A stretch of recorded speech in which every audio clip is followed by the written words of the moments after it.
Hello everyone, welcome back to my channel, and in this video I am giving you a precise sample answer of this cue card. And the cue card is describe a thing you can't live without। एक ऐसी चीज़ ਜਿਹਦੇ ਬਿਨਾ ਤੁਸੀਂ ਨਹੀਂ ਰਹਿ ਸਕਦੇ ਤੇ ਉਹ ਚੀਜ਼ ਨਾ ਹੀ ਮੋਬਾਈਲ ਹੋਣੀ ਚਾਹੀਦੀ ਹੈ ਤੇ ਨਾ ਹੀ ਉਹ ਚੀਜ਼ ਕੰਪਿਊਟਰ ਹੋਣਾ ਚਾਹੀਦਾ। ਸੋ ਉਸ ਚੀਜ਼ ਕੀ ਹੈ ਉਹਦੇ ਬਾਰੇ ਮੈਂ ਤੁਹਾਨੂੰ ਇੱਕ ਬੈਸਟ ਆਈਡੀਆ ਦੇਣ ਜਾ ਰਹੀ ਹਾਂ। ਬਟ ਉਸ ਤੋਂ ਪਹਿਲਾਂ ਜੇ ਤੁਸੀਂ ਮੇਰੀ ਚੈਨਲ ਤੇ ਨਿਊ ਹੋ so please subscribe the channel ਤਾਂ ਕਿ ਤੁਹਾਨੂੰ ਆਉਣ ਵਾਲੀਆਂ ਵੀਡੀਓਜ਼ ਦੇ ਬਾਰੇ ਵੀ ਪਤਾ ਲੱਗ ਸਕੇ। So let's start this cue card. Numerous things in our day to day life, ਬਹੁਤ ਸਾਰੀਆਂ ਚੀਜ਼ਾਂ ਹੁੰਦੀਆਂ ਜਿਹੜੀਆਂ ਆਪਣੀ ਰੋਜ਼ ਦੀ ਜ਼ਿੰਦਗੀ ਦੇ ਵਿੱਚ ਕੁਛ ਆਪਾਂ ਖਰੀਦਦੇ ਹਾਂ ਤੇ ਕੁਛ ਆਪਾਂ ਨੂੰ ਮਿਲਦੀਆਂ, ਵਿਚ ਆਰ ਐਕਸੈਪਸ਼ਨਲੀ ਵੈਲੂਏਬਲ ਫॉर ਅਸ, ਜਿਹੜੀਆਂ ਕਿ ਬਹੁਤ ਜ਼ਿਆਦਾ ਆਪਣੇ ਲਈ ਇੰਪੋਰਟੈਂਟ ਹੁੰਦੀਆਂ, ਵੈਲੂਏਬਲ ਹੁੰਦੀਆਂ। Here I would like to discuss a book. ਹੁਣ ਮੈਂ ਇੱਥੇ ਇੱਕ ਬੁੱਕ ਦੇ ਬਾਰੇ ਡਿਸਕਸ ਕਰਨਾ ਜਾ ਰਹੀ ਹਾਂ ਵਿਚ ਮੈਟਰਸ ਟੂ ਮੀ ਅਲੋਟ, ਜਿਹੜੀ ਕਿ ਮੈਨੂੰ ਬਹੁਤ ਹੀ ਜ਼ਿਆਦਾ ਮੇਰੇ ਲਈ ਮਾਇਨੇ ਰੱਖਦੀ ਆ। This book is gifted by one of the dearest companion. ਇਹ ਬੁੱਕ ਮੇਰੀ ਬਹੁਤ ਹੀ ਕਲੋਜ਼ ਫਰੈਂਡ ਨੇ ਮੈਨੂੰ ਦਿੱਤੀ ਸੀਗੀ। When we met last time, ਜਦੋਂ ਅਸੀਂ ਲਾਸਟ ਟਾਈਮ ਮਿਲੇ ਸੀਗੇ 2 years ਪ੍ਰਾਇਰ, 2 ਸਾਲ ਪਹਿਲਾਂ। The name of the book is good life good vibes. ਇਸ ਬੁੱਕ ਦਾ ਨੇਮ ਕੀ ਆ? Good life and good vibes, which is written by Vex King, ਜਿਹੜਾ ਕਿ ਕਿਹਦੇ ਦੁਆਰਾ ਲਿਖੀ ਗਈ ਆ? ਵੈਕਸ ਕਿੰਗ ਦੇ ਦੁਆਰਾ ਲਿਖੀ ਗਈ ਆ। I can't live without this book, ਮੈਂ ਇਸ ਬੁੱਕ ਦੇ ਬਿਨਾਂ ਨਹੀਂ ਰਹਿ ਸਕਦੀ। Because this book cultivates positivity, ਕਿਉਂਕਿ ਇਹ ਬੁੱਕ ਮੇਰੇ ਅੰਦਰ ਪੋਜ਼ਿਟਿਵਿਟੀ ਨੂੰ ਇਨਕਰੀਜ਼ ਕਰਦੀ ਹੈ and instil self confidence in me, ਤੇ ਮੇਰੇ ਅੰਦਰ ਸੈਲਫ ਕੌਨਫੀਡੈਂਸ ਨੂੰ ਵੀ ਭਰਦੀ ਆ। Whenever I feel sad, ਜਦੋਂ ਕਦੇ ਮੈਂ ਸੈਡ ਫੀਲ ਕਰਦੀ ਹਾਂ, and ਫੇਲੂਅਰ in my any task, ਤੇ ਕਿਸੇ ਟਾਸਕ ਦੇ ਵਿੱਚ ਫੇਲ ਹੋ ਜਾਂਦੀ ਹਾਂ, then I read this book to encourage myself, ਤਾਂ ਮੈਂ ਉਦੋਂ ਇਸ ਬੁੱਕ ਨੂੰ ਰੀਡ ਕਰਦੀ ਹਾਂ ਤਾਂ ਕਿ ਮੈਂ ਆਪਦੇ ਆਪ ਨੂੰ ਇਨਕਰੇਜ ਕਰ ਸਕਾਂ। This book gives me lesson that when you change the way you think, ਇਹ ਬੁੱਕ ਮੈਨੂੰ ਲੈਸਨ ਦਿੰਦੀ ਹੈ ਕਿ ਜਦੋਂ ਤੁਸੀਂ ਰਾਹ ਜਿਹੜਾ ਆਪਦੇ ਸੋਚਣ ਦਾ ਵੇ ਹੈਗਾ ਉਸ ਨੂੰ ਫੀਲ ਕਰਨ ਦਾ, ਸਪੀਕ ਤੇ ਐਕਟ ਕਰਨ ਦਾ ਚੇਂਜ ਕਰ ਦਿੰਦੇ ਹੋ, you begin to change the world, ਉਦੋਂ ਤੁਸੀਂ ਆਪਦੇ ਵਰਲਡ ਨੂੰ ਚੇਂਜ ਕਰਨਾ ਸਟਾਰਟ ਕਰ ਦਿੰਦੇ ਹੋ।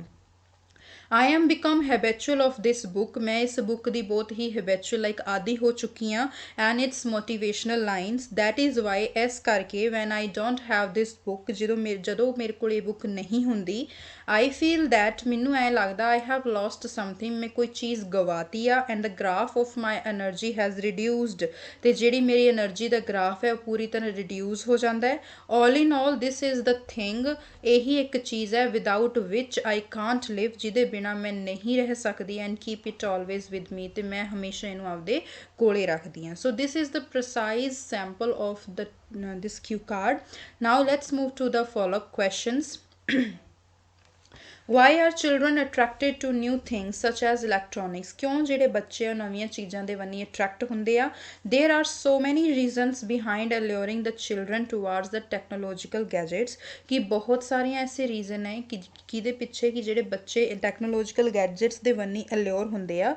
ਫਸਟ ਐਂਡ ਫੋਰਮੋਸਟ, ਸਭ ਤੋਂ ਪਹਿਲਾਂ ਆਉਂਦਾ peer pressure and show off by simply holding the gadgets. ਪਹਿਲਾਂ ਤਾਂ ਪੀਰ ਪ੍ਰੈਸ਼ਰ ਤੇ ਦੂਸਰਾ ਸਿਰਫ ਗੈਜਟਸ ਨੂੰ ਫੜ ਕੇ ਜਿਹੜਾ ਸ਼ੋ ਆਫ ਹੁੰਦਾ ਉਹ, because it makes them feel important, ਇਹ ਉਹਨਾਂ ਨੂੰ ਕੀ ਕਰਦਾ ਹੈ? ਉਹਨਾਂ ਨੂੰ ਇੰਪੋਰਟੈਂਟ ਫੀਲ ਕਰਾਉਂਦਾ ਹੈ।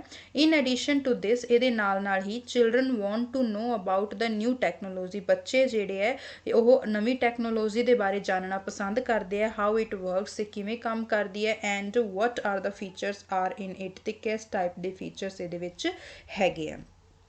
Next question, why do some grown ups hate to throw out old things, ਕਿਉਂ ਜਿਹੜੇ ਗਰੋਨ ਅਪਸ ਹੈਗੇ ਆ, ਜਿਹੜੇ ਵੱਧਦੀ ਉਮਰ ਦੇ ਲੋਕੀ ਆ, ਉਹ ਪੁਰਾਣੀਆਂ ਚੀਜ਼ਾਂ ਨੂੰ ਸਿੱਟਣਾ ਪਸੰਦ ਨਹੀਂ ਕਰਦੇ, ਜਿਵੇਂ ਕਿ ਕਲੋਥਸ ਹੋ ਗਏ।